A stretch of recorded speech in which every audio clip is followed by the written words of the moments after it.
IVM.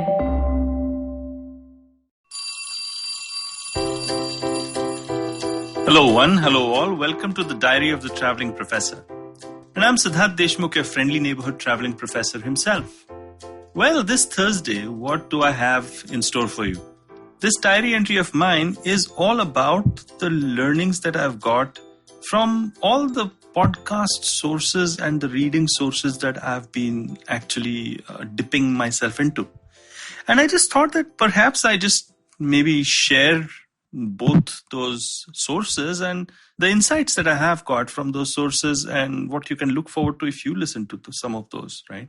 Because I just feel that, sometimes it's always better to get somebody's unfiltered perspective rather than the traveling professor's filtered perspective. Just kidding. Listen to mine, but do listen to their unfiltered perspective. Podcast number 1, I really like the Prof G show. I know he's a professor. I know he's Scott Galloway. I know he's very inspirational. Certainly to me, I think he's a very intelligent man. I like his newsletter as well, which is, No Mercy, No Malice. Just what a lovely name. No Mercy, No Malice. Perfect. And the Prof G show is kind of complemented by the other show that he does. The one he does with Kara Swisher, which is the show called Pivot. Now, both of these shows actually allow me to have a very quick and high-level view of the way in which the world's leading economy is functioning, which is the United States. Both of these shows are fairly US-centric, but they do talk about India once in a while as well as the rest of the world. Most US-centered podcasts are fairly, look down their nose, to be honest. A lot of times, most people do have no idea what the rest of the world is doing, but that's the way it is. But I really like what I learned from these two shows, so do give them a go. I also like something called Invisible Forces. It's a wonderful little show that I've come across. I think it's in its season 2 and very good because what they're doing is that they're covering all the abstract forces that make a marketplace tick and something that, make businesses tick, make customers tick. And it's a fun thing. It's slightly overproduced, but it's a fun listen. I like revisionist history as well. Malcolm Gladwell, he really digs deep, right? He digs deep and makes sure that, you really understand the subject inside out. And one of the things that you understand with the Gladwell sort of voice is that his voice is very nice to hear as well. So that's another one for you. I also like a wonderful little small podcast called FOMO. And that is pretty decent. I know, again, a little overproduced, and perhaps the guy just goes a little overboard trying to justify why he's called it FOMO in the first place. But the content is what keeps me hooked. What I like to do is listen to podcasts that are talking about the confluence of technology, media, consumer behavior, business, people in general, and overall trends. And I think that is what my sweet spot is, so I'm just sharing that with you. If I'm reading, I like reading the Ken, which is a paid-for newsletter, which I subscribe to. I actually like their newsletter, which is called Beyond the First Order, and the Nut Graph on weekends, and a fairly decent and a high standard of writing, and they're very accessible. It's not like highfalutin nonsense, readable, and it gives you a fair understanding of Southeast Asia and India. So that is a wonderful read for you. If you want to go for the free reads, I like Wait But Why, something which is done by a guy called Tim Urban. Wonderful little newsletter which comes once in a while. I used to like Mark Manson a lot, and I still think he does a pretty decent job of writing. But somewhere I think some of these authors just take too much account of the kind of books that they've written and try to link everything to their book, right? So everything was the next sequel, or rather the sequel to The Subtle Art of Not Giving a. So that was a little too far, a bridge too far. But I like Mark Manson, I like Tim Urban, and I like the Ken, which is a paid newsletter. So I think that the reason why I'm sharing all these wonderful little podcasts, which are discoveries of mine, suggestions from my students or people I work with and stuff like that, is because I just want you to have a glimpse of the kind of information that's out there and just listen to them.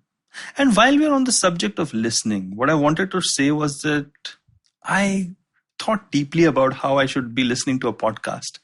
Like, for example, I'm listening to the Joe Rogan Experience when I'm kind of falling asleep, because I don't really mind it. I don't mind it if I fall asleep, because sometimes his guests are just talking nonsense, but it's nice, comfortable patter to fall asleep to. Sometimes when I'm trying to listen to, the Prof G show and I really want to pay focused attention, I'm doing it when I'm doing my Wim Hof breathing or meditation, just after meditation, that is. Or sometimes I'm just listening to something when I'm working out, which is again a particularly good way to listen to a podcast. Nowadays, less driving, of course, for all of us, or less, going about from place A to place B, unless you're walking. And if you're walking alone, but I don't like to spoil a good walk by listening to even a good podcast. So I thought to myself, my podcast is fairly weird because it's about between 7 to 9 minutes long, and it's single voice. It's not a conversation. So I was wondering, which is the best way to listen to my podcast? And I figured out that the best way to listen to my podcast is when you are in between things.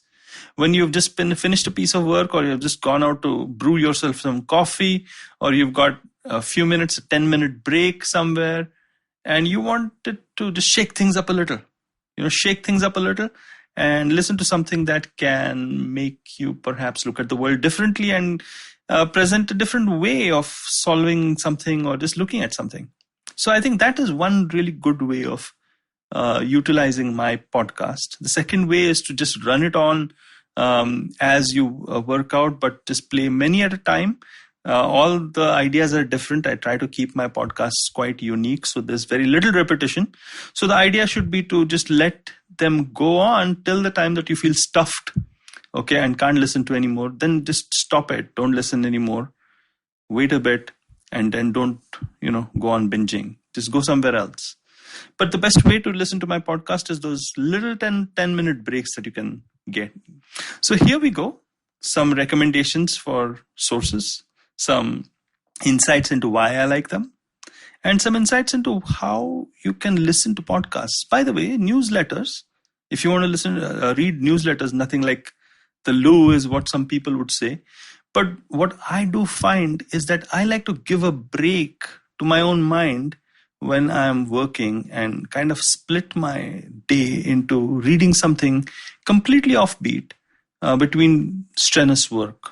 And sometimes that helps. Keeps the juices flowing, keeps everything going. And sometimes even the information that you're doing, if you don't take it as study, but entertainment between breaks, it does tend to work way better than what you think it does. Your brain is a very, very interesting organ, especially when it connects to digital technology. Well, a very different diary entry of mine today, but I hope you liked it. I hope you find it useful. Many more from where that came from. And hey, if you want to listen to me doing a few funny things here and there, that is me on Instagram videos. I also run another show called Tell Me About It, which is also a very interesting one, where I talk to industry experts. I am also on LinkedIn, wherein I'm making various comments on the state of the industry.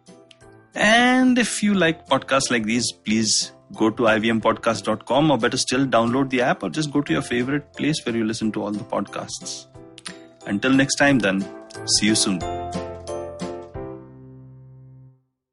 I hope you enjoyed that show. I'd like to thank our sponsors, Intel, for coming back to us. We love our sponsors. If you'd like to be one of them, do reach out. So really, really cool week on the network this week, right? Started off with a bang. Abhijit Ganguly was on Cyrus Says. Funny comedian. I think you guys will enjoy that. We had Dimant Parekh on Advertising is Dead. Dimant's the founder of Better India. Govindraj Athiraj is also on Uncle Please Sit this week. That's a really fascinating show which they talk about fake news. On The Habit Coach, there was a crossover event with Aditi Surana from Absolutely Right. I think you definitely enjoyed that. And last but not least, definitely a show I'd love you all to check out. We have a new show called This Round Is On Me. It's hosted by Gauri Devi Dayal. If you remember, Gauri and I worked on a show together called The Kolaba Cartel a while ago. Fun show. If you haven't checked that out, do check that out. But this is a show where she's talking to a lot of different people in the food space. Her first guest is Harsh Mariwala, legend in his own time. I think you'll really, really enjoy that show.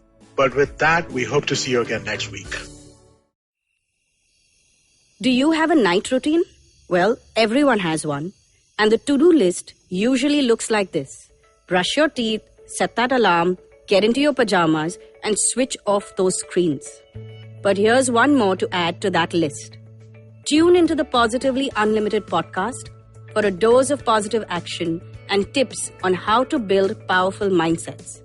Episodes out every Monday on the IVM Podcast app, ivmpodcast.com, or wherever you tune into podcasts.